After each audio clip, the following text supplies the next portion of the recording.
Hello everyone, स्वागत है आप सभी का आपके अपने यूट्यूब चैनल ग्लैंस एकेडमी पर। मैं शरद यादव।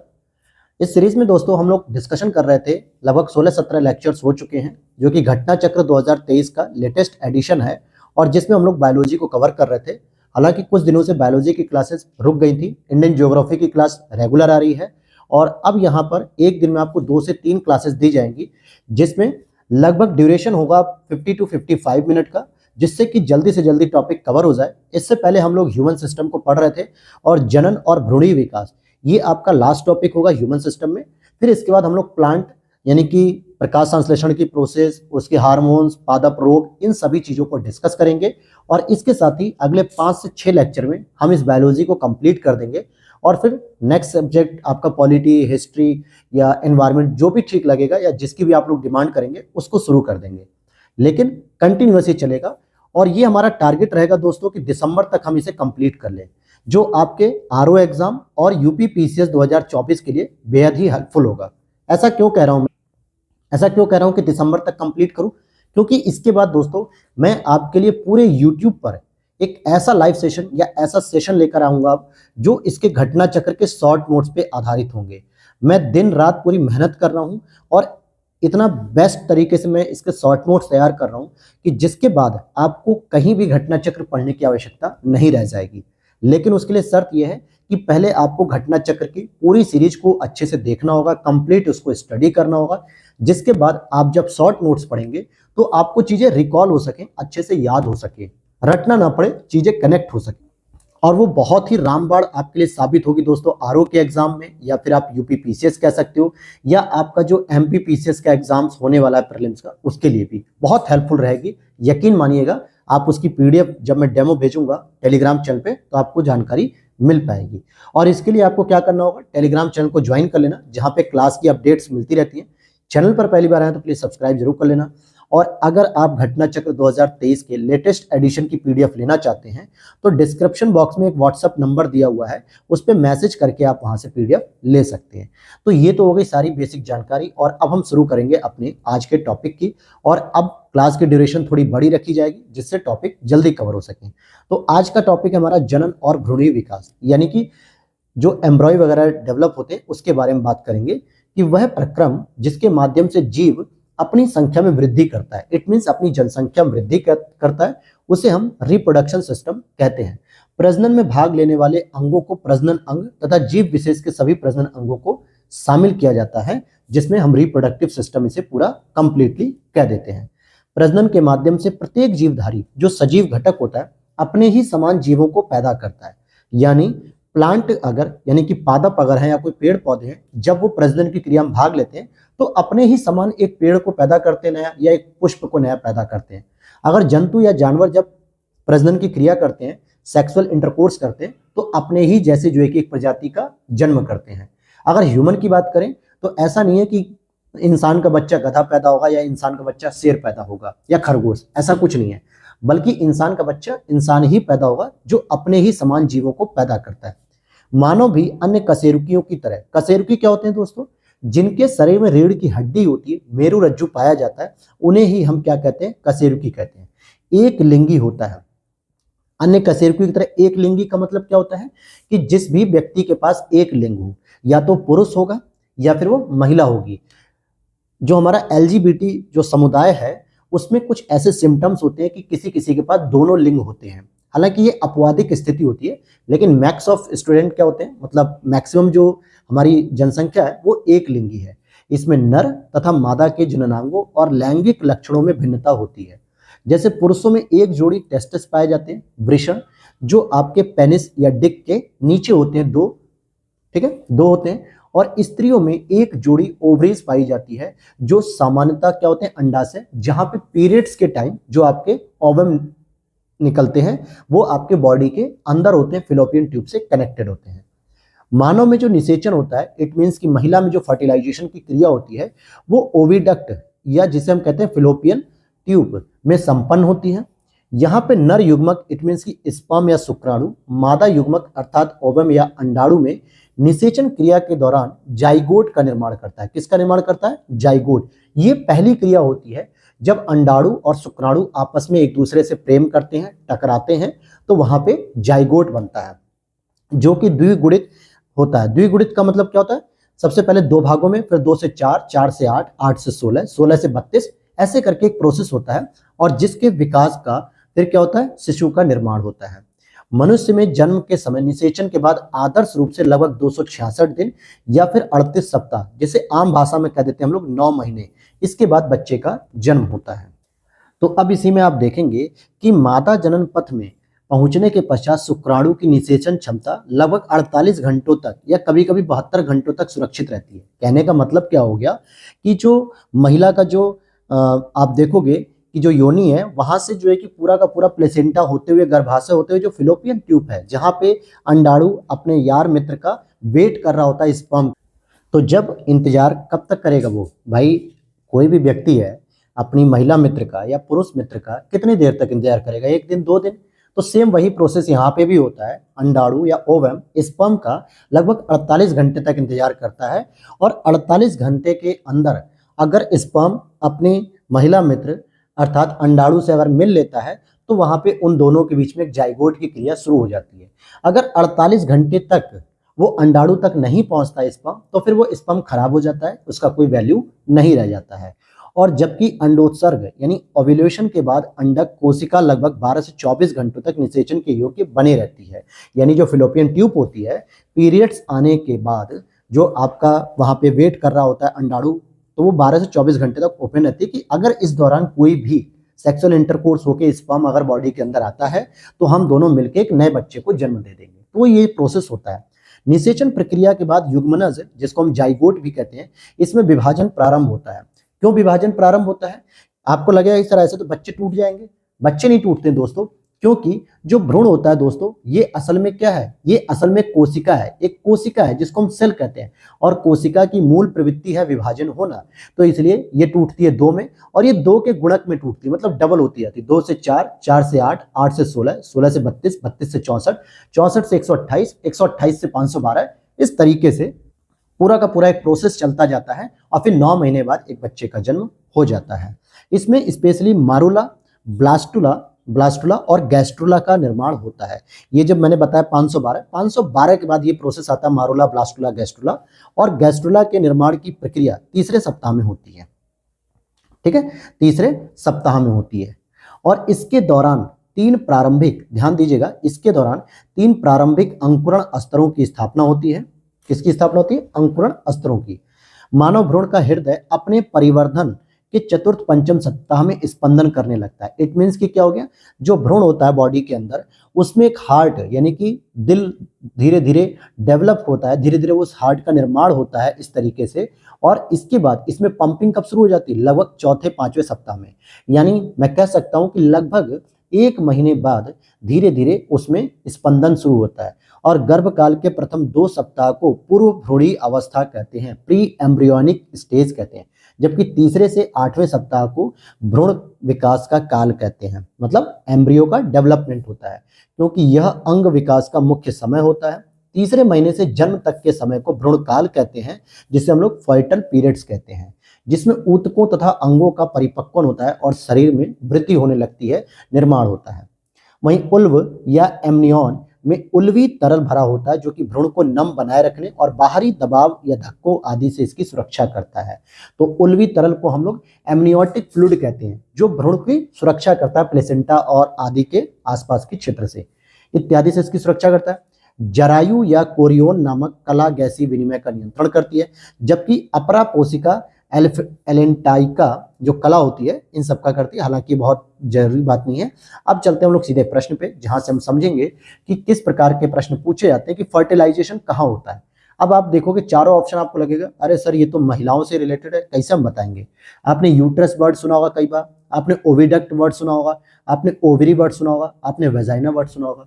वेजाइना से सेक्सुअल इंटरकोर्स शुरू होता है और यहाँ से जो है कि आपके स्पर्म जो है कि रेस लगाते हैं, क्योंकि लाखों की संख्या में स्पर्म दौड़ते हैं, तो ये रेस लगाते हैं कौन जो है कि अंडाणु के पास सबसे पहले पहुंचेगा। तो ओविडक्ट जो होता है दोस्तों, इसी को हम लोग फिलोपियन ट्यूब भी कह देते हैं। फिलोपियन ट्यूब ये कुछ इस तरीके से होती है। अगर देखा जाए कुछ इस तरीके से जो है कि फिलोपियन ट्यूब होती है। और यहाँ पे आप देखोगे कि यहाँ पे आप इमेजेस गूगल वगैरह पे देख सकते हैं ऐसे, यहाँ से तो जो है कि आपके अंडे यानी कि अंडाणु निकलता है और यहाँ आके वेट करते हैं, यहाँ पे आके वेट करते हैं। तो ये फिलोपियन ट्यूब का स्ट्रक्चर होता है कुछ इस तरीके से, ऐसे करके आप देख सकते हैं। तो बी ऑप्शन हो जाएगा यहाँ पर। ये सारी चीजें हमने पढ़ ली है। मानव में शरीर निम्नलिखित में से किस एक में शुक्राणु डिंब को निषेचित करता है? तो कहाँ पे करेगा? डिंब वाहिनी नली, या इसी को हम लोग फिलोपियन ट्यूब भी कहते हैं। इसके वर्ड थोड़ा अलग अलग यूज होते हैं। अब चलते हैं, मादा जनन में पहुंचने के पश्चात मानव शुक्राणु अपनी निषेचन की क्षमता सुरक्षित रखते हैं कितने समय तक? 1 से 2 दिनों के लिए, यानी कि लगभग 48 घंटे तक आप मान के चल सकते हो। इसके बाद मानव भ्रूण का हृदय कब स्पंदन करने लगता है? तो अपने परिवर्धन के लगभग चौथे सप्ताह में, या यूं कह सकते हो कि 5वें सप्ताह में, यानी हार्ट बीट शुरू हो जाती है। ये पूरी चीजें हमने पढ़ी थी अभी। अब यहाँ पर अगला प्रश्न है कि कौन सी कला परिवर्धनशील भ्रूण की शुष्कन से रक्षा करती है? तो होती ओल्व या एमनियन। ये जो है कि कहीं ना कहीं जो दबाव होता है, धक्का होता है, उससे सुरक्षा पैदा करती है। और यहाँ पर एक आपका लास्ट क्वेश्चन है, सर्टोली। ध्यान देना, सर्टोली कोशिकाएं किस अंग में पाई जाती हैं? एमपीपीसी 2021 का लेटेस्ट प्रश्न है और ये वृषण में पाई जाती है। किस में पाई जाती है दोस्तों? टेस्टिस में। इट मीन्स कि ये कहाँ पे पाई जाएंगी? तो ये मेल में पाई जाएंगी। तो ये क्या हो गया? मेल का स्पेशली सर्टोली कोशिकाएं मेल में पाई जाती हैं। तो अगला प्रश्न ऐसे भी बन सकता है यूपी आरओ में, क्योंकि वो भी तो एमपी आयोग को फॉलो करते हैं, देखते हैं एग्जामिनर, तो आपसे यही पूछ लेगा कि सर्टोली कोशिकाएं किस में पाई जाती हैं? पुरुषों में, महिलाओं में, या दोनों में? तो क्या उत्तर होगा कि पुरुषों में पाई जाती है, क्योंकि ये स्पेशली कहाँ पाई जाती है? टेस्टिस में पाई जाती है। अब हम चलते हैं ह्यूमन जो बॉडी थी या ह्यूमन पार्ट्स थे, सारे पार्ट्स हमने कवर कर लिए। रेस्पिरेटरी सिस्टम हमने पढ़ा, डाइजेस्टिव सिस्टम पढ़ा और रिप्रोडक्टिव सिस्टम पढ़ा। ये सभी चीजें हमने क्लियर कर लिए पिछली क्लासेस में भी। तो अब हम लोग प्लांट के बारे में पढ़ेंगे, और प्लांट में सबसे इंपॉर्टेंट प्रोसेस, सबसे पहला प्रकाश संश्लेषण, भोजन बनाने की प्रक्रिया। तो इसको देखते हैं। फोटोसिंथेसिस वह क्रिया है जिसमें पौधों के हरे भाग का मतलब जो सामान्यतः पत्तियां वगैरह होते हैं, सूर्य से प्रकाश ऊर्जा को ग्रहण करते हैं। ध्यान देना, यह प्रकाश ऊर्जा के रूप में होता है, लाइट एनर्जी, और वायु से ली गई कार्बन डाइऑक्साइड तथा मृदा से शोषित जल, जो मृदा से जल और पोषण वगैरह लेते हैं, इसके द्वारा कार्बोहाइड्रेट्स का निर्माण करते हैं। इस कार्बोहाइड्रेट्स को कभी कभी स्टार्च भी लिखकर आ जाता है आपके पास, स्टार्च, इसका निर्माण करते हैं। और ऑक्सीजन उत्पाद यानी कि बाई प्रोडक्ट के रूप में बाहर निकलते हैं। और ये प्रश्न एक बार बीपीएससी ने 2021 में पूछा था या 22 में कि फोटोसिंथेसिस प्रोसेस में बाई प्रोडक्ट के रूप में क्या बाहर निकलता है? ऑक्सीजन निकलती है। प्रकाश संश्लेषण की संपूर्ण क्रिया कुछ इस तरीके से है। आप देखोगे कि वायुमंडल में उपस्थित कार्बन डाइऑक्साइड ग्रहण करते हैं, मृदा से जो है कि जल प्राप्त करते हैं, और प्रकाश संश्लेषण तो करने के लिए प्रकाश इनको मिल ही रहा होता है, तो बदले में तैयार क्या होता है? कार्बोहाइड्रेट, या इसी को आप स्टार्च भी कह सकते हो, इसी को आप ग्लूकोज भी कह सकते हो। 3 अलग अलग नाम है। साथ में पानी अलग होता है, और आपका ऑक्सीजन जो है कि बाई प्रोडक्ट के रूप में बाहर निकलता है। तो देखेंगे प्रकाश या पृथ्वी पर कुल प्रकाश संश्लेषण का लगभग 90% भाग जलीय पौधे और शैवालों द्वारा होता है। मतलब पूरी पृथ्वी पर जितना स्थल मंडल पे जितने जंगल, वन, झाड़ी, वनस्पति हैं, और जितना समुद्र में जो शैवाल वगैरह हैं, तो उनमें 90% जो प्रकाश संश्लेषण की क्रिया है वो शैवालों के द्वारा की जाती है। इसमें 80 से 85% समुद्र में मुख्यतः शैवालों द्वारा, और 5 से 10% भाग नदी और तालाब वगैरह करते हैं। तो आप देखेंगे कि पौधों की प्रकाश संश्लेषण की क्रिया से उत्पन्न समस्त ऑक्सीजन जल से ही प्राप्त हमें होती है। जल से प्राप्त होती है क्योंकि H2O का ही तो विखंडन होता है, जल का होता है H2O, और ये विखंडित होकर क्या होती है? हाइड्रोजन में अलग टूट जाती है और ऑक्सीजन में अलग टूटती है। प्रकाश संश्लेषण की क्रिया द्वारा हरे पौधे भोज्य पदार्थों, इट मीन्स की कार्बोहाइड्रेट का निर्माण करते हैं, और इस क्रिया में पौधे प्राकृतिक रूप से सूर्य के प्रकाश से ही ऊर्जा ग्रहण करते हैं। किंतु जो समुद्री शैवाल होते हैं दोस्तों, ध्यान देने वाली बात है कि जो शैवाल जब भोजन बनाते हैं स्पेशली रात में, तो सब वो चंद्रमा की चांदनी के प्रकाश में यह क्रिया करते हैं। मतलब वैसे करते तो सूर्य के प्रकाश में भी है दिन में, लेकिन ये रात में भी लगा ना, ऑल्सो रात में भी चंद्रमा की प्रकाश में कर सकते हैं। तो आपसे प्रश्न पूछ सकता है कि शैवाल प्रकाश संश्लेषण की क्रिया के लिए केवल और केवल सूर्य के प्रकाश पर निर्भर है, या केवल चंद्रमा पे, या दोनों पे? तो आपका ऑप्शन होना चाहिए दोनों, क्योंकि सामान्यतः अभी तक हमने जो फोटोसिंथेसिस की प्रोसेस पढ़ा है उसमें सूर्य को ही पढ़ा है, चंद्रमा के प्रकाश को कभी पढ़ा ही नहीं है। जबकि रात के समय चंद्रमा के प्रकाश से भी ये भोजन की क्रिया करती हैं, तथा विद्युत प्रकाश में भी पौधे प्रकाश संश्लेषण की क्रिया होती है। प्रकाश अवशोषित करने वाले अणुओं को प्रकाश संश्लेषी वर्णक कहते हैं, जिसमें क्लोरोप्लास्ट, जिसमें हरित लवक जो होता है, इसके ग्रेना भाग में पाए जाते हैं। यह मुख्यतः नीला, बैंगनी, लाल, नारंगी किरणों का अवशोषण करता है। यह इसका अवशोषण करता है क्लोरोप्लास्ट। प्रकाश संश्लेषण की क्रिया क्लोरोप्लास्ट नामक कोशिकांग में संपन्न होती है और क्लोरोप्लास्ट में हरे रंग का वर्णक क्लोरोफिल पाया जाता है। इसीलिए क्लोरोप्लास्ट को रसोई भी कही जाती है, मतलब पेड़ों की रसोई है जहां पे भोजन का निर्माण होता है। और ये जो क्लोरोफिल है दोस्तों, क्लोरोफिल में मुख्य रूप से मैग्नीशियम पाया जाता है। ये पेड़ पौधों का सबसे इंपॉर्टेंट फैक्ट होता है तत्व मैग्नीशियम। प्रकाश, तापक्रम, कार्बन डाइऑक्साइड, जल प्रकाश संश्लेषण की क्रिया को नियंत्रित करने वाले बाह्य कारक हैं। नियंत्रित का मतलब क्या होता है कि अगर कोई भी एक कारक कम है या ज्यादा है तो उसकी वजह से प्रकाश संश्लेषण के प्रोसेस पे इफेक्ट पड़ेगा या असर पड़ेगा। अब जैसे मान लेते हैं प्रकाश की बात करें तो सर्दियों में आप देखोगे कि प्रकाश कम हो पाता है, तो ऐसे में सर्दियों में क्या होता है, प्रोडक्शन सिस्टम कम हो जाता है, यानी कि भोजन का निर्माण कम होता है। अगर टेम्परेचर नहीं हो पा रहा है, या यूं कहें कि आप देख सकते हो कि जो पहाड़ी क्षेत्र होते हैं, जो पोलर साइड होते हैं, आर्कटिक ओशन वगैरह, या इस क्षेत्रों में, या साइबेरियन तरीके देख लीजिए, या हिमालय में देखिए, तो वहां पे टेम्परेचर भी कम होता है और इसकी वजह से भी भोजन निर्माण करने में प्रॉब्लम आती है। तो ये सब हैं जो इस प्रोसेस को कंट्रोल करते हैं। प्रकाश संश्लेषण पर प्रकाश का प्रभाव 3 प्रकार से देख सकते हैं। पहला प्रखरता अर्थात इंटेंसिटी, दूसरा प्रकार क्या होता है, प्रकाश का प्रकार यानी क्वालिटी, और उसकी ड्यूरेशन, कितने समय तक वो, जैसे गर्मी में ज्यादा समय तक हमें गर्मी मिलती है, सुबह 6 बजे ही सूर्य भगवान चमकने लगते हैं सिर पे और शाम को 7 बजे तक प्रॉपर धूप देते हैं। लेकिन आजकल जो सर्दियों का मौसम चल रहा है उसमें क्या हो रहा है कि 9-10 बजे के बाद कहीं धूप थोड़ी थोड़ी खिलती है और 5 बजे के बाद ही धूप हल्की हो जाती है, तो काफी ड्यूरेशन कम हो जाता है। बात करेंगे दुर्बल प्रखरता के प्रकाश में संभवतः पर्णरंध्रों के न खुलने से गैसीय विसरण बहुत धीमी दर से होने के कारण प्रकाश संश्लेषण की क्रिया नहीं होती। जैसे जैसे प्रकाश की तीव्रता बढ़ती है, प्रकाश संश्लेषण की क्रिया आरंभ हो जाती है और गति प्राप्त करती है। जैसे सर्दियों में हम लोग भी एक्टिव मोड में आते हैं धीरे धीरे सूर्य के प्रकाश में। विभिन्न तरंग दैर्ध्यों के प्रकाश प्रभाव के संबंध में अधिकतम प्रकाश संश्लेषण लाल प्रकाश तथा द्वितीय अधिकतम नीले प्रकाश में होता है। मतलब देखा जाए कि प्रकाश संश्लेषण सबसे अधिक किसको आकर्षित करता है, लाल प्रकाश को, दूसरे नंबर पे नीले प्रकाश को। हालांकि ये अपनी इस प्रक्रिया में हरे प्रकाश का फिर प्रयोग करता है। बैंगनी रंग का तरंग दैर्ध्य सबसे कम होता है और आवृत्ति सबसे अधिक होती है, जबकि लाल रंग का तरंग दैर्ध्य सबसे अधिक और आवृत्ति न्यूनतम। तरंग दैर्ध्य का एक सिंपल सा फंडा मैं बताऊं, आप इसे डिस्टेंस के रूप में देख सकते हो कि दूरी, कितनी दूर तक वो प्रकाश जाता है। तो इसीलिए आप रेलवे ट्रैक पे देखोगे 1 किलोमीटर दूर भी अगर रेलवे ट्रैक के साइड में एक खंबा लगा है जिस पे रेड कलर की लाइट जल रही है, तो ड्राइवर को दूर से दिख जाता है कि लगभग 1-1.5 किलोमीटर आगे एक रेड कलर का सिग्नल है, यानी ट्रेन की स्पीड को स्लो करना है मुझे। प्रकाश संश्लेषण की क्रिया में हरे पौधे प्रकाश ऊर्जा को रासायनिक ऊर्जा, मतलब जो लाइट एनर्जी है, उसको केमिकल एनर्जी के रूप में कन्वर्ट कर लेते हैं, जिसको हम लोग कार्बोहाइड्रेट या स्टार्च या भोजन कहते हैं, जो कार्बनिक पदार्थ के रूप में संचित हो जाती पौधों में। प्रकाश संश्लेषण की क्रिया 2 चरणों में होती है। पहले चरण में प्रकाश पर निर्भर प्रतिक्रियाओं के द्वारा प्रकाश ऊर्जा को एटीपी और NADPH के ऊर्जा संचित करने वाले अणुओं के निर्माण से होती है, और दूसरे चरण में प्रकाश से स्वतंत्र प्रतिक्रियाओं द्वारा इन उत्पादों का प्रयोग कार्बन डाइऑक्साइड के संग्रहण और न्यूनीकरण में किया जाता है। क्लोरेला, ध्यान देना, इसके बारे में पूछा गया है प्रश्न और आगे भी पूछेगा। क्लोरेला क्लोरोफाइटा से संबंधित एक कोशिकीय हरित शैवाल है। सौर ऊर्जा को रासायनिक ऊर्जा में बदलने की क्लोरेला की दक्षता सर्वाधिक 8% है। मतलब अगर यह हुआ कि जितना भी आपको लाइट एनर्जी मिल रहा है उससे भोजन बनाने की सबसे अधिक क्षमता किसकी है, शैवालों की है, और शैवालों में भी किसकी, क्लोरेला शैवाल की, जो लगभग 8% तक अकेले भोजन बना लेता है। तो ये होगा इंपॉर्टेंट फैक्ट। अब हम इस पे MCQs करेंगे।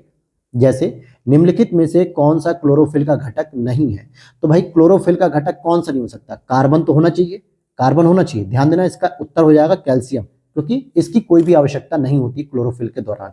कार्बन होगा, और कौन कौन से घटक होंगे, मैग्नीशियम होगा, हाइड्रोजन होगा, क्योंकि भाई अगर आप H2O का जब विघटन होता है तो ये हाइड्रोजन अलग निकलता है कि नहीं निकलता है, तीनों हो गए। लेकिन आप देखोगे कैल्शियम की कोई आवश्यकता नहीं है।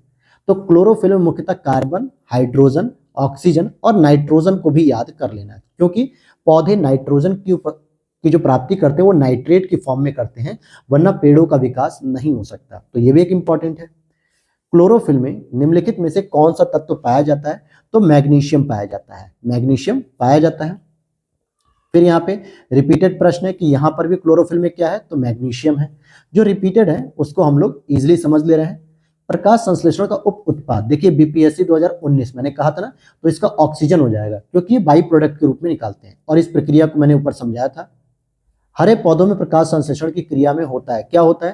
कार्बन डाइऑक्साइड को लिया जाता है और ऑक्सीजन को छोड़ा जाता है। तो बी हो गया। तो पौधे क्या करते हैं? कार्बन डाइऑक्साइड लेते हैं और ऑक्सीजन छोड़ते हैं हमारे लिए।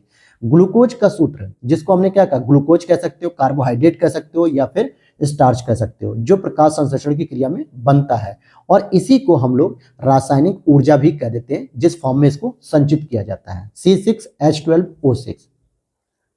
नेक्स्ट है, प्रकाश संश्लेषण में पौधों द्वारा निम्न में से कौन सी गैस उपयोग की जाती है? तो भाई कार्बन डाइऑक्साइड गैस प्रयोग की जाती है वायुमंडल से, इसी का तो प्रयोग किया जाता है।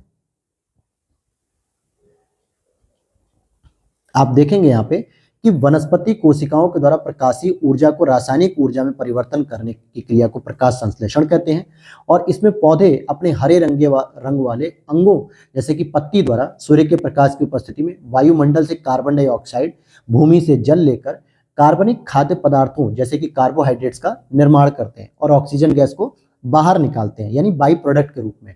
तो जल, कार्बन डाइऑक्साइड, सूर्य का प्रकाश, क्लोरोफिल प्रकाश संश्लेषण के लिए एक आवश्यक अवयव है। लेकिन इसमें आप देखोगे ऑक्सीजन की आवश्यकता नहीं है, ऑक्सीजन तो निकलता है बाई प्रोडक्ट के रूप में।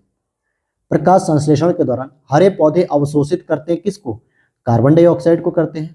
कार्बन डाइऑक्साइड को तो करेंगे, तभी तो उनकी भोजन की प्रक्रिया बनेगी। निम्नलिखित में से कौन सा प्रकाश संश्लेषण प्रक्रिया के लिए आवश्यक है? तो यहाँ पे कार्बन डाइऑक्साइड हो गया। प्रकाश संश्लेषण प्रक्रिया में निम्नलिखित में से किसकी उपस्थिति आवश्यक नहीं है? तो सूर्य का प्रकाश भी चाहिए, जल भी चाहिए, कार्बन डाइऑक्साइड भी चाहिए, लेकिन ऑक्सीजन नहीं, क्योंकि ये उपस्थित नहीं होता है, बल्कि ये परिणाम है दोस्तों। ये क्या है? परिणाम। प्रकाश संश्लेषण प्रक्रिया जब कंप्लीट होती है तो बाई प्रोडक्ट के रूप में ये रिजल्ट निकलता है।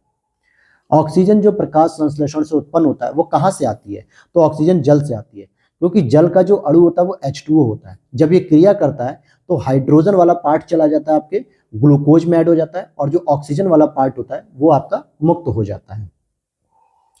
पौधों द्वारा ली गई विकिरण ऊर्जा निम्न परिणाम देती है। तो जल का प्रकाश अपघटन करती है, जल का अपघटन करेगी तभी तो ऑक्सीजन निकलेगी। फिर आगे देखते हैं, पृथ्वी पर अधिकांश ऑक्सीजन उत्पादित होती है, कहां से होती है? शैवालों से होती है, क्योंकि ये लगभग 90% जो है कि प्रकाश संश्लेषण की क्रिया करते हैं। प्रकाश संश्लेषण होता है किससे होता है? दिन अथवा रात, क्योंकि दिन में भी होता है अथवा रात्रि में भी। दिन में शैवाल किसके प्रकाश में करते हैं? सूर्य में। और रात में किसके प्रकाश में करेंगे? तो रात में आप लिख सकते हो चांद में। अब यहाँ पे आप कहोगे सर बी क्यों नहीं लिया, दिन और रात? तो देखिए और की कंडीशन क्या हो रही है? कंपलसरी बता रहा है कि शैवाल दिन में भी करते हैं और रात में भी करते हैं। लेकिन अथवा लगने से ये हुआ कि अगर दिन में नहीं कर पा रहे हैं कुछ शैवाल, तो कुछ शैवाल ऐसे हैं जो चांदनी रात में चंद्रमा के प्रकाश से करते हैं। तो ये सी ऑप्शन ज्यादा बेस्ट है। पेड़ व पौधे, जो पौधे व पेड़ का खाना तैयार करने की प्रक्रिया क्या कहलाती है दोस्तों? तो फोटोसिंथेसिस, जिसको हम लोग प्रकाश संश्लेषण कहते हैं। वीडियो अच्छी लग रही है तो लाइक कर देना दोस्तों। साथ ही साथ इसकी पीडीएफ के लिए डिस्क्रिप्शन बॉक्स में व्हाट्सएप नंबर दिया है, जहां से आप इसकी पीडीएफ ले सकते हैं। और आप लोग इसी तरीके से चैनल पर बने रहें और लोगों के साथ शेयर करते रहें, क्योंकि मैंने जो शॉर्ट नोट्स तैयार किया है बेहद ही बहुत ही स्मार्टली तैयार किए गए हैं, बहुत ही कॉन्सेप्चुअल और फैक्ट को इंक्लूड करके पूरी घटना चक्र के शॉर्ट नोट्स तैयार कर रहा हूं। पूरे यूट्यूब पर पहली बार ऐसा होगा कि किसी शॉर्ट नोट्स जो है कि तैयार होंगे घटना चक्र के, और वो बहुत ही रामबाण सिद्ध होगा आपके आरओ के एग्जाम में और यूपी पीसीएस के एग्जाम्स में। अगर आप इस क्लास को रेगुलर करेंगे तो आपको उसकी उपयोगिता आपके प्रीलिम्स के एग्जाम वाले दिन पता चलेगी। आते हैं टॉपिक पे दोबारा। वह क्रिया जिसके द्वारा पौधे अपना भोजन तैयार करते हैं तो उसे हम कहते हैं प्रकाश संश्लेषण। प्रकाश संश्लेषण होता है दोस्तों कहां पर होता है? तो क्लोरोप्लास्ट में होता है। और क्लोरोप्लास्ट में क्या पाया जाता है? क्लोरोफिल पाया जाता है। और क्लोरोफिल में क्या पाया जाता है? मैग्नीशियम पाया जाता है। Is it clear? इस तरीके से कनेक्ट करके ही चीजों को पढ़ना चाहिए ताकि चीजें याद हो सके। अब यहां पर देखते हैं, प्रकाश के निम्नलिखित प्रकारों में से किनका पौधों द्वारा तीव्र अवशोषण होता है? सबसे ज्यादा अवशोषण नीला और लाल रंग का, लेकिन लाल को हम पहले नंबर पे देंगे, नीले को दूसरे नंबर पे। हालांकि बैगनी का प्रकाश संश्लेषण बहुत ही कम होता है, सबसे अंतिम स्तर पे होता है। प्रकाश संश्लेषण हेतु सर्वाधिक क्रियाशील प्रकाश कौन सा है? तो लाल प्रकाश। अब सिंगल सिंगल में आपको लाल और नीले में चूज करना हो तो लाल। मान लीजिए ऑप्शन में लाल ना होता, पीला होता, तो हम फिर नीले को ऑप्शन बना लेते, नीला ऑप्शन सही हो जाता। प्रकाश संश्लेषण में कौन सा प्रकाश सबसे अधिक प्रभावी होता है? तो लाल प्रकाश सबसे अधिक प्रभावी होता है। अगला प्रश्न है, प्रकाश संश्लेषण में सूर्य के प्रकाश की कौन सी राशियों का पर्णहरित द्वारा सर्वाधिक उपयोग किया जाता है? तो ये लाल प्रकाश का सर्वाधिक उपयोग होता है। कृत्रिम प्रकाश, कृत्रिम प्रकाश क्या होता है? प्रकाश संश्लेषण का कारण हो सकता है कि अगर प्रकाश संश्लेषण नहीं है मतलब करने के लिए, तो हमें कृत्रिम प्रकाश की आवश्यकता पड़ती है। निम्नांकित ऊर्जा रूपांतरण में से किसके द्वारा प्रकाश संश्लेषण क्रिया संपादित होती है? तो भाई प्रकाश ऊर्जा को रासायनिक ऊर्जा में कन्वर्ट किया जाता है, यही प्रकाश संश्लेषण की पूरी क्रिया सही है। प्रकाश संश्लेषण की प्रक्रिया में एटीपी के कितने अणु ग्लूकोज के प्रत्येक अणु के संश्लेषण में शामिल होते हैं? हालांकि बहुत ही फैक्चुअल इंफॉर्मेशन है, ऐसा कोई प्रश्न बनता नहीं है, लेकिन यहां पे है तो मैंने बता दिया 18। सौर ऊर्जा एटीपी में बदलती है, सौर ऊर्जा एटीपी में बदलती है कहां पर? क्लोरोप्लास्ट में, जब प्रकाश संश्लेषण की क्रिया कंप्लीट होती है। क्लोरोप्लास्ट में सौर ऊर्जा एटीपी में बदलती है। क्लोरोप्लास्ट एक पादप कोशिकांग है जिसमें पर्णहरित या क्लोरोफिल पाया जाता है और ये प्रोटीन युक्त रासायनिक यौगिक में पाया जाता है और इसमें हरे रंग का ये कारण होता है। प्रकाश संश्लेषण का रासायनिक ऊर्जा में रूपांतरण होता है किसके माध्यम से? प्रकाश संश्लेषण की क्रिया के द्वारा, यानी लाइट एनर्जी कन्वर्ट होती है केमिकल एनर्जी में। अगला है, हरे पौधे प्रकाश संश्लेषण प्रक्रिया में प्रयुक्त सौर ऊर्जा का रूपांतरण किस रूप में करते हैं? तो ये केमिकल एनर्जी में होगा, भौतिक एनर्जी मत लगा देना, नहीं तो सी ऑप्शन लगाने के लिए आप मजबूर हो जाओगे, जबकि होगा क्या इसका? A option.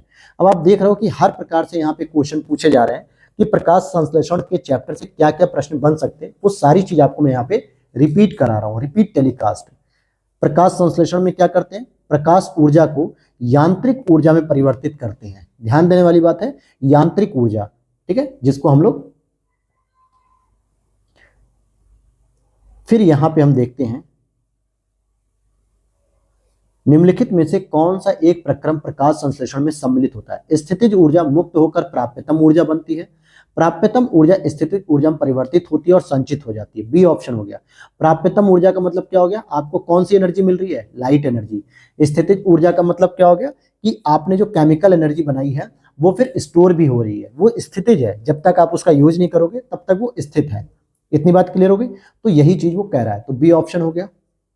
यूपीएससी ऐसे नहीं प्रश्न बनाती है, वो ऐसा खतरनाक प्रश्न बनाएगी ना कि आप अगर ध्यान से पढ़ेंगे तो आंसर कर ले जाएंगे, अगर आपने थोड़ी भी जल्दीबाजी की तो यूपीएससी हाथ से बाहर कर देगी उस क्वेश्चन को। अब यहां समझते हैं निम्नलिखित में से कौन अधिकतम कुशलता पूर्वक सौर ऊर्जा को रासायनिक ऊर्जा में परिवर्तित करता है? तो क्लोरेला करता है। लगभग कितनी प्रतिशत इसकी दक्षता है दोस्तों? 8% है इसकी लगभग। निम्न में से कौन सा पौधों की जड़ों का कार्य नहीं है? तो भाई पौधों की जड़ों का कार्य क्या नहीं है? प्रकाश संश्लेषण नहीं है, क्योंकि पौधे की जड़ जल का अवशोषण तो कर सकती है, पोषक तत्वों का अवशोषण कर सकती है, लेकिन जो जड़ मृदा के अंदर है वहां तक तो प्रकाश पहुंच ही नहीं रहा है। और प्रकाश संश्लेषण की जो क्रिया होती है वो पत्तियों के द्वारा होती है। किसके द्वारा होती है? पत्तियों के द्वारा, तो ए ऑप्शन हो गया।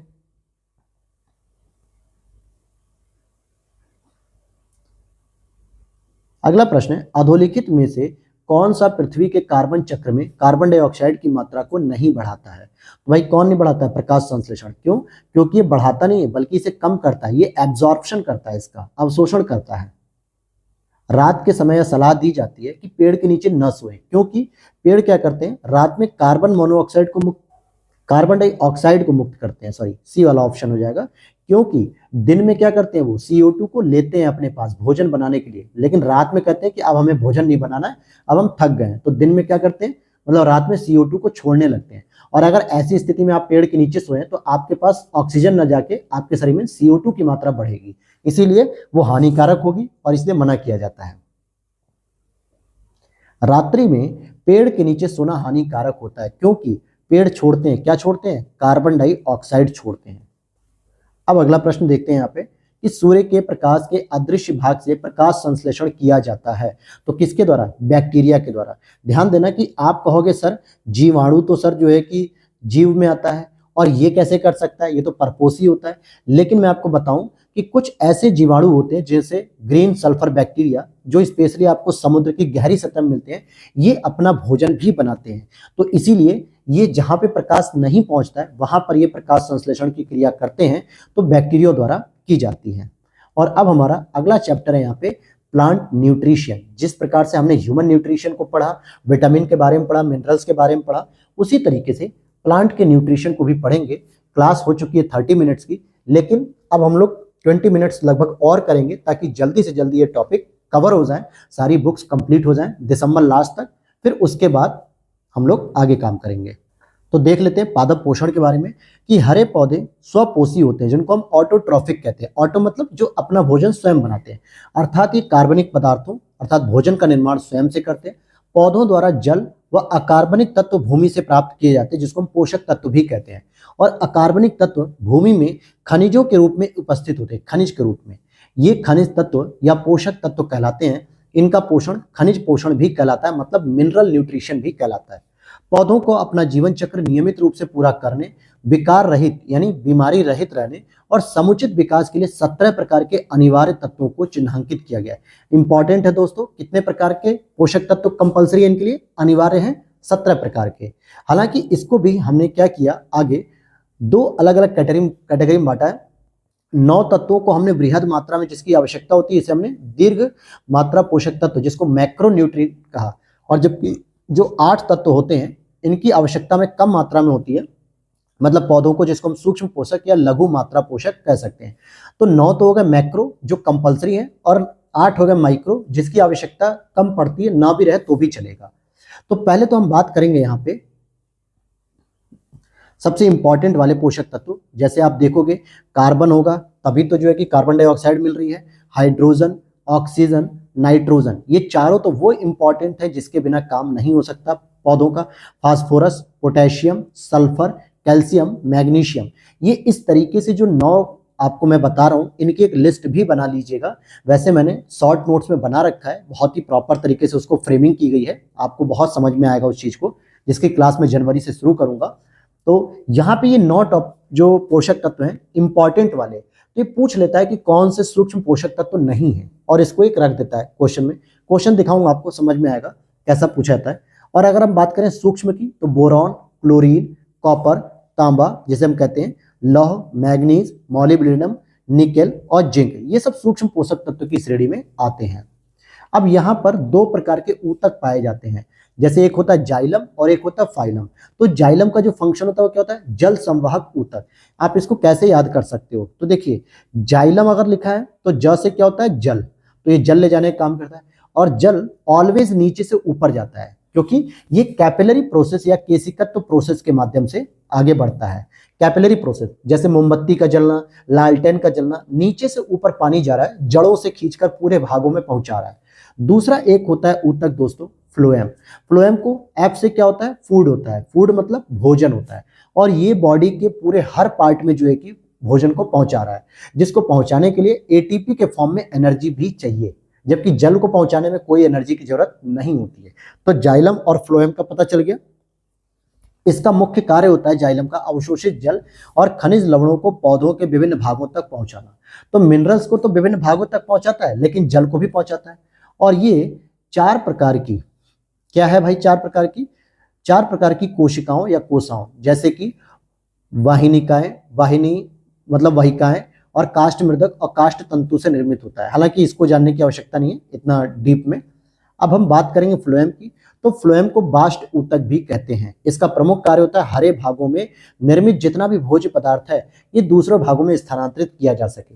जैसे पत्तियों में जो भोजन बना है वो फल तक पहुंचाए, बीजों तक पहुंचाए, जड़ों तक पहुंचे, तने तक पहुंचे, यानी हर एक पार्ट में पहुंचना चाहिए भोजन, जैसे सभी पार्ट हरे भरे और जीवित रहें। यह 4 प्रकार की कोशिकाओं यानी कि चालनी अवयव ये सब है जिसकी जरूरत नहीं है आपको। अब यहाँ पे कैस्कुटा जिसको अमरबेल कहते हैं, ये एक पूर्ण स्तंभ परिजीवी आवृत्तवाजी पौधा है, आवृत्तबीजी। तो ध्यान देना, अमरबेल एक पौधा है, तो क्या ये भोजन बनाएगा या नहीं बनाएगा, तो ध्यान देना इसका तना पतला होता है, दुर्बल होता है और पीले रंग का होता है।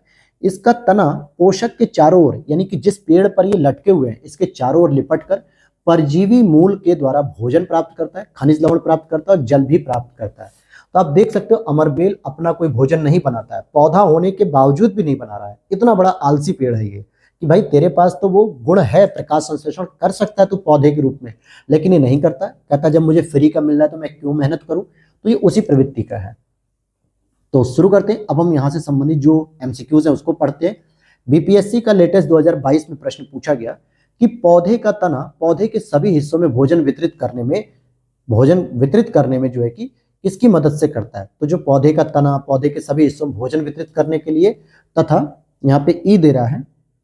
अच्छा, यहाँ पे जो प्रश्न पूछा जा रहा है पौधे के तने के ऊपर पूछा जा रहा है कि इसकी फंक्शनिंग क्या है, कि पौधे के सभी हिस्सों में भोजन वितरित करने के साथ साथ ये भोजन के भंडारण के रूप में भी योगदान देता है, पौधों को आकार भी देता है। जैसे हमारी रीढ़ की हड्डी हमारे बॉडी को आकार देती है, तो अगर तना मजबूत नहीं होगा तो कहाँ से पेड़ खड़ा होगा।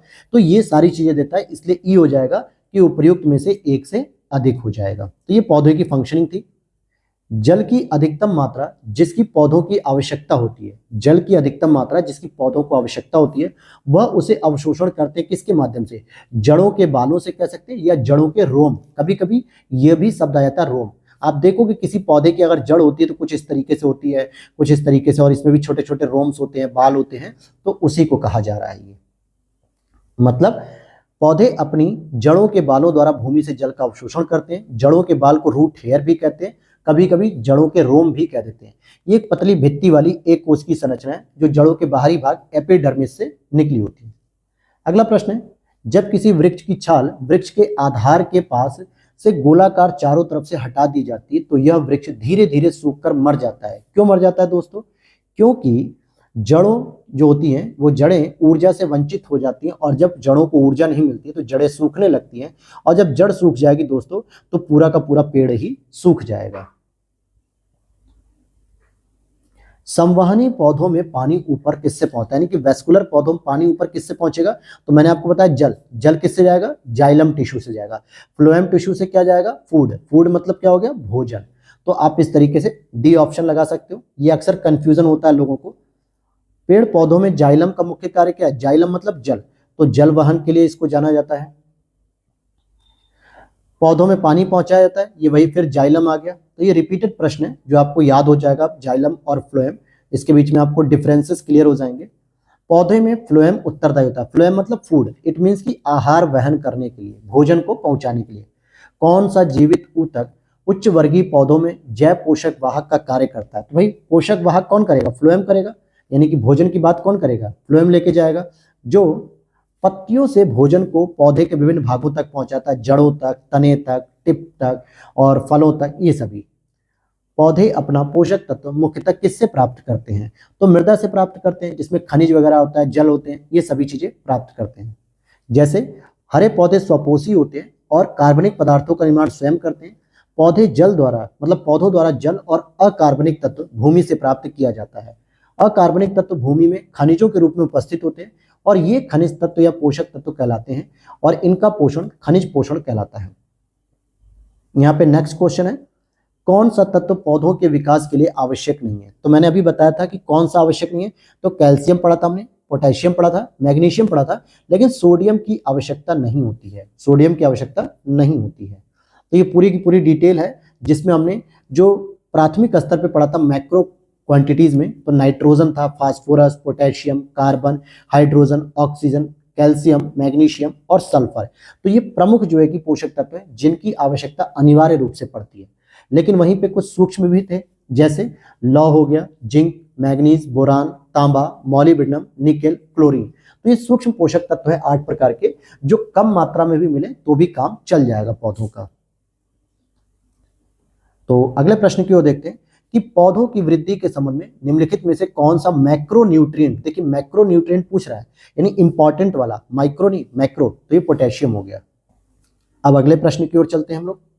अगला प्रश्न है हमारा, निम्नलिखित में से कौन सा पोषक तत्व सूक्ष्म पोषक तत्व नहीं? और लेटेस्ट यूपी बीओ का एग्जाम जो कोरोना में 2021 में कराया गया था, खंड शिक्षा अधिकारी, तो पूछ रहा कौन सा सूक्ष्म पोषक तत्व नहीं है? तो आयरन भी सूक्ष्म है, कॉपर भी है, मैग्नीज भी, लेकिन मैग्नीशियम जो है कि सूक्ष्म में नहीं है, प्रमुख में आता है, क्योंकि ये क्लोरोफिल में पाया जाता है। अगर ये नहीं रहेगा तो भोजन प्रक्रिया बंद हो जाएगी, भोजन नहीं बन पाएगा। निम्नलिखित में से कौन सा पौधों के लिए अनिवार्य सूक्ष्म पोषक तत्व नहीं है? तो आप देखोगे बोरान भी है, जस्ता भी है, तांबा भी है, लेकिन सोडियम नहीं है। तो आप देख रहे हैं यूपीएससी पूछ रहा है, छत्तीसगढ़ पूछ रहा है, यूपी पूछ रहा है, बिहार पूछ रहा है, ऐसे प्रश्नों को लगभग बार बार पूछा जाता है, इसलिए आपको तैयार करना होगा। कौन सा तत्व सरसों के तेल में तेल की मात्रा बढ़ाने में अत्यधिक उपयोगी होता है? मतलब कौन सा ऐसा तत्व है जिससे सरसों की पैदावार अच्छी होती है, सरसों का तेल अच्छा निकलता है? तो वो होता है आपका सल्फर। सल्फर जो है कि बहुत ही इंपॉर्टेंट होता है। और सल्फर किस में आता है? मुख्य पोषक तत्व में आता है। पौधे नाइट्रोजन को किस रूप में ग्रहण करते हैं? पौधे नाइट्रोजन को नाइट्रेट के रूप में ग्रहण करते हैं दोस्तों, और ये मेंस 2021 आरओ में पूछा गया है। यहाँ पे देखेंगे कि वस्तुतः नाइट्रेट नाइट्रोजन तथा ऑक्सीजन के संयोग से बने हुए यौगिक होते हैं, जिसमें नाइट्रोजन और ऑक्सीजन की क्रिया होती है। वनस्पतिक वृद्धि के लिए पौधों को नाइट्रोजन की आवश्यकता होती है, वे इसकी पूर्ति वायु अथवा जल में घुलनशील नाइट्रेट से करते हैं। जिस रूप में पौधे नाइट्रोजन को प्राप्त करते हैं, यूपी पीसीएस पूछ रहा है 2016 में, नाइट्रेट के फॉर्म में प्राप्त करते हैं। पौधों के द्वारा ली जाने वाली नत्रजन का क्या रूप होता है? भाई नाइट्रोजन नाइट्रेट के फॉर्म में लेते हैं। कौन सा पोषक तत्व दलहनी फसलों में गांठ गठन के लिए आवश्यक माना जाता है? तो वो होता है आपका बोरॉन। इट मीन्स कि अगर बोरॉन की मात्रा अच्छी रहेगी तो जो दलहनी फसलों में जो फसल बैठती है, नोड बैठते हैं, नोड, तो वो काफी अच्छे से डेवलप होते हैं। और यूपी पीसीएस बीयू 2019 के पेपर में आया है। बोरॉन अति सूक्ष्म यानी कि एक सूक्ष्म पोषक तत्व होता है। यह दलहनी फसलों की जड़ों यानी कि ग्रंथिका गठन, नोड्यूल फॉर्मेशन के लिए आवश्यक होती है। निम्न में से परजीवी पौधे की पहचान कीजिए। तो परजीवी पौधा क्या है? अमरबेल। हालांकि घटपड़ी जो है कि परजीवी नहीं है, ठीक है, अमरबेल है। बहुत सारे बच्चे घटपड़ी को लेकर कंफ्यूज रहते हैं।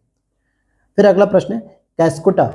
कैस्कुटा की बात करें यानी अमरबेल परजीवी आवृत बीजी का एक उदाहरण है। तो आप कह सकते हो यह पोषी पौधों की पत्तियों से ही अपना भोजन प्राप्त करता है, पोषण प्राप्त करता है। वैसे तो तने से प्राप्त करता है, लेकिन देखते हैं यहाँ पे क्या दे रहा है, डी देगा। आरओ का प्रीलिम्स का प्रश्न है डी, क्योंकि पत्तियों से नहीं, पेड़ों की तनों से प्राप्त करता है। फसल लेंगिंग विधि क्या है? 2006 में पूछा गया था। फसल उत्पादन के लिए पोषक तत्वों की आवश्यकता को जानने के लिए पौधों का विश्लेषण करना ही फसल लोगिंग होता है। यही एक पद्धति है ये। तो ये हो गया आपका पादप पोषण, और अभी भी हम शुरू करेंगे अपने नेक्स्ट टॉपिक को, पादप हार्मोन। तो देख लेते हैं कि जिस प्रकार से ह्यूमन बॉडी में बहुत सारे हार्मोन्स होते हैं, चाहे वो इंसुलिन हो गया हो, या फिर आपका थायरॉक्सिन हो गया जिसको हम लोग कहते हैं, या टेस्टोस्टेरोन हो गया, एस्ट्रोजन हो गया, प्रोजेस्टेरोन हो गया, बहुत सारे हार्मोन्स होते हैं। उसी तरीके से प्लांट के भी कुछ इंपॉर्टेंट हार्मोन्स होते हैं जो उनके जीवन शैली के लिए जरूरी है। जैसे पादप हार्मोन वे कार्बनिक पदार्थ होते हैं जो पौधों के एक भाग में प्राकृतिक रूप से बनते हैं, नेचुरली बनते हैं, तथा दूसरे स्थान पे स्थानांतरित होते हैं, यानी कि दूसरी जगह पे जाके वो काम करते हैं। ये वृद्धि, प्रजनन, अनेक उपापचयी क्रियाओं को प्रभावित व विनियमित करते हैं। ध्यातव्य है कि हार्मोन शब्द का जो प्रयोग किया जाता है वो उत्तेजित करने वाले पदार्थ के रूप में किया था, और सर्वप्रथम स्टर्लिंग ने 1906 में किया था। उनके अनुसार कि ये पदार्थ जंतुओं में नलिका विहीन ग्रंथियों द्वारा स्रावित होता है। नलिका विहीन ग्रंथि का मतलब होता है जहां पे कोई टारगेटेड एक नली नहीं है, बल्कि अपने आप निकलता रहता है, और इसको हम लोग अंतःस्रावी ग्रंथि भी कहते हैं। और एक होती है बहिर्स्रावी ग्रंथि दोस्तों, जैसे पसीना निकलना। पसीना बॉडी के अंदर से तभी आएगा जब एक नलिका होगी, एक पाइप जैसी बनी होगी, ठीक है। तो इस तरीके से हो गया। अब यहाँ पर हम समझते हैं कि सामान्य पादपों में जो हार्मोन होते हैं उसे 5 वर्गों में रखा गया है। पहला होता है ऑक्सिन, दूसरा जिब्रेलिन, तीसरा साइटोकाइनिन, चौथा एब्सिसिक अम्ल, और पांचवा एथिलीन। ये 5 प्रमुख हार्मोन होते हैं जो पादप की जीवन शैली में महत्वपूर्ण भूमिका निभाते हैं।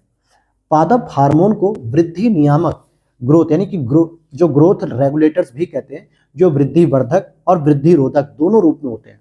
यानी कुछ तो ऐसे होते हैं जो पौधों की ग्रोथ को बढ़ाते हैं, इट मीन्स की प्रोडक्शन उसका बढ़ाते हैं, उसकी लेंथ, उसकी लंबाई बढ़ाते हैं। और कुछ ऐसे भी हार्मोन होते हैं जो उन पौधों को बौना कर देते हैं, छोटा कर देते हैं, या उन्हें वृद्धि नहीं होने देते। जैसे ऑक्सिन की बात करें, जिब्रेलिन की बात करें, साइटोकाइनिन की बात करें, तो ये कम सांद्रता पर वृद्धि वर्धक का कार्य करते हैं। मतलब अगर ये पौधों में कम मात्रा में है तो ये उस पौधे की क्या करेंगे, वृद्धि करेंगे कम सांद्रता पे। किंतु एब्सिसिक अम्ल और एथिलीन अगर कम सांद्रता पर हैं तो ये वृद्धि रोधक का कार्य करेंगे। मतलब अगर किसी पौधे में एब्सिसिक और एथिलीन कम मात्रा में पाया जाता है तो ये उस पौधे को बौना कर देंगे, छोटा रहने देंगे, और इसलिए इन्हें वृद्धि रोधक पदार्थ भी कहा जाता है। ऑक्सिन के प्रयोग से संतरा, नींबू, अंगूर, केला, टमाटर आदि फलों में बिना परागण के पॉलिनेशन के बिना ही व निषेचन के भी फल का विकास किया जा सकता है। मतलब ऑक्सिन का अगर हम प्रयोग कर रहे हैं तो किसी भी प्रकार के फल और पौधों में हम ना तो कोई पॉलिनेशन करें ना कोई फर्टिलाइजेशन करें, फिर भी हम फल का विकास कर सकते हैं। और ये फल कैसे होते हैं? बीज रहित होते हैं। इनके पुष्प कली से पुंकेसर निकालकर वर्तिकाग्र के ऊपर ऑक्सिन का लेपन करने से बीज रहित फल बन जाते हैं। वर्तिकाग्र क्या होता है? ये फीमेल ऑर्गेन्स होता है। पुंकेसर क्या होता है? ये मेल ऑर्गेन्स होता है। इन दोनों के ऊपर हम लेप लगाते हैं ऑक्सिन का, तो ये बीज रहित फल तैयार हो जाएगा। अब आगे समझते हैं इसको हम। बिना निषेचन के फलों का विकास अनिषेक फलन कहलाता है। मतलब अगर कोई फर्टिलाइजेशन के बिना ही तैयार किया गया फल तो उसे अनिकेश फलन कहते हैं। और ऑक्सिन का उपयोग अप्रतरण निवारण तथा फसलों को गिरने से बचाने में भी होता है। जिब्रेलिन का उपयोग बौनी प्रजातियों की लंबाई में वृद्धि, उनके फूल खिलने, अनिषेक फलन और बीजों में अंकुरण करने में होता है। साइटोकाइनिन को फाइटोकाइनिन भी कहते हैं, जिसका प्रमुख कार्य होता है कोसा विभाजन यानी कि कोशिकाओं का विभाजन करना। और यह पदार्थ जीर्णता को रोकता है, यानी कि जो जड़ता होती है यानी कि जो पौधा ग्रोथ नहीं करता उसको रोककर यानी कि ग्रोथ बचाता है। एब्सिसिक अम्ल पुष्पन, कोसा विभाजन, बीजों के अंकुरण को अवरुद्ध करता है। एथिलीन को फल पकाने वाला हार्मोन भी कहते हैं।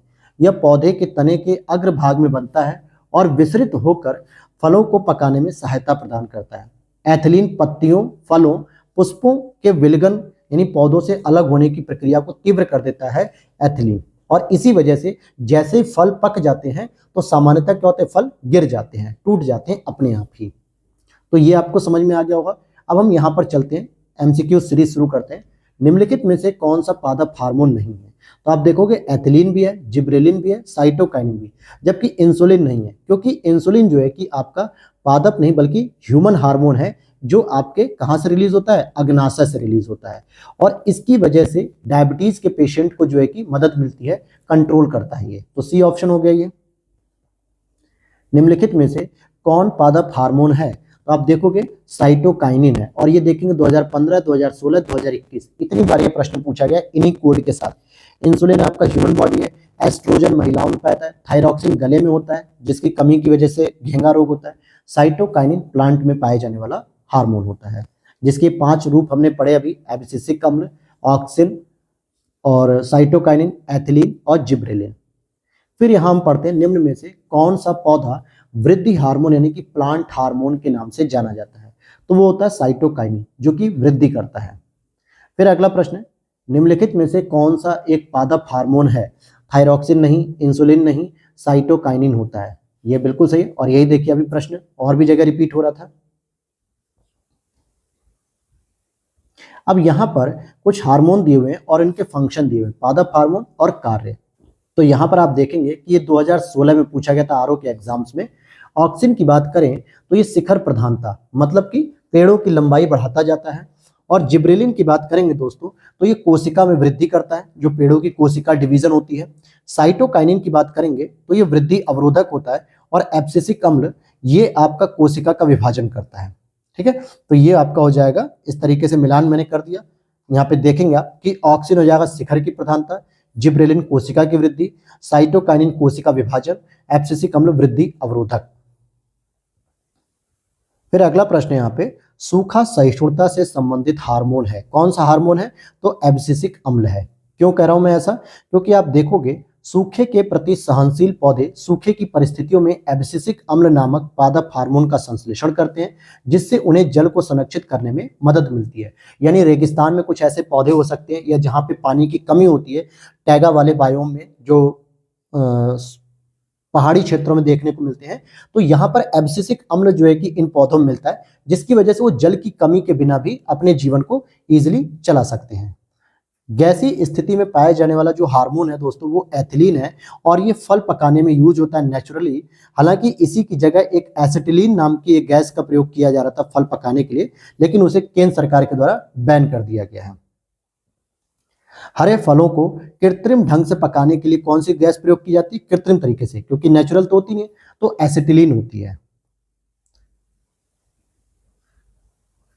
और अगर हम बात करें कि एसिटिलीन गैस से फलों को पकाने में प्रतिबंध लगा दिया गया, फलों को पकाने में प्रयुक्त होने वाले कैल्शियम कार्बाइड में आर्सेनिक और फास्फोरस पाया जाता है। कैल्शियम कार्बाइड वातावरण में मौजूद नमी से प्रतिक्रिया कर एसिटिलीन गैस बनाता है, जिससे फल पकता है। फलों को कृत्रिम रूप से पकाने हेतु कार्बाइड के मुकाबले एथिलीन को अधिक सुरक्षित और स्वीकार्य किया गया है, और एथिलीन एक पादप हार्मोन भी है। कच्चे फल को पकाने के लिए जिस गैस का प्रयोग होता है वो होती है यहाँ पे एसिटिलीन। एथिलीन भी होती है, लेकिन ऑप्शन में आपको जो दे रहा है आप उसके अकॉर्डिंग चलेंगे। कौन सा पादप हार्मोन मुख्यतः फल परिपक्वता यानी कि फल को पकाता है, तो एथिलीन हो जाएगा यहाँ पे एसिटिलीन तो नहीं है ऑप्शन में। टमाटर के बीज रहित फल का उत्पादन संभव है, कैसे? पुष्पों पर हार्मोन छिड़कने से। और कौन सा हार्मोन छिड़केंगे दोस्तों? अगर हम ऑक्सीन हार्मोन छिड़कते हैं तो, ठीक है, तो यहाँ पर सी ऑप्शन हो जाएगा। जैसे आप देखेंगे कि टमाटर, संतरा, नींबू, केला इत्यादि फलों के बिना परागण के भी फल का विकास हो सकता है। ये फल जो होंगे वो सीडलेस होंगे, यानी इनमें बीज नहीं होगा। और यदि पुष्पों की कली से पुंकेसर निकाल ले और वर्तिकाग्र के ऊपर ऑक्सीन का लेपन कर दिया जाए तो बीज रहित फल हमें प्राप्त हो जाते हैं, या यूं कहें कि हम इनका कर सकते हैं। तो ये हो गई दोस्तों आज की क्लास, और अब हम लोग इसको कल की क्लास में डिटेल से पढ़ेंगे। पादप जनन, जैसे हमने अभी ह्यूमन जनन के सिस्टम को पढ़ा, और उसी तरीके से प्लांट के जनन सिस्टम को पढ़ेंगे। और इसके साथ साथ और भी जो आगे इसके टॉपिक होंगे उसे कवर करते हुए फिर बीमारी और डिजीज से संबंधित जो प्रश्न पूछे जाते हैं उस पर फोकस करेंगे। तो क्लास कैसी लगी हो, वीडियो अच्छी लगी हो तो लाइक कर देना, और साथ ही साथ आप लोग इंडियन ज्योग्राफी की जो प्लेलिस्ट चलाई जा रही है जिसमें लगभग 28 क्लासेस हो चुकी हैं, आप उसे जरूर देखिएगा। और इसकी पीडीएफ के लिए दोस्तों आप लोग को क्या करना है, बस व्हाट्सएप पे जाके वहां पर मैसेज कर देंगे, वहां से पीडीएफ की जानकारी मिल जाएगी।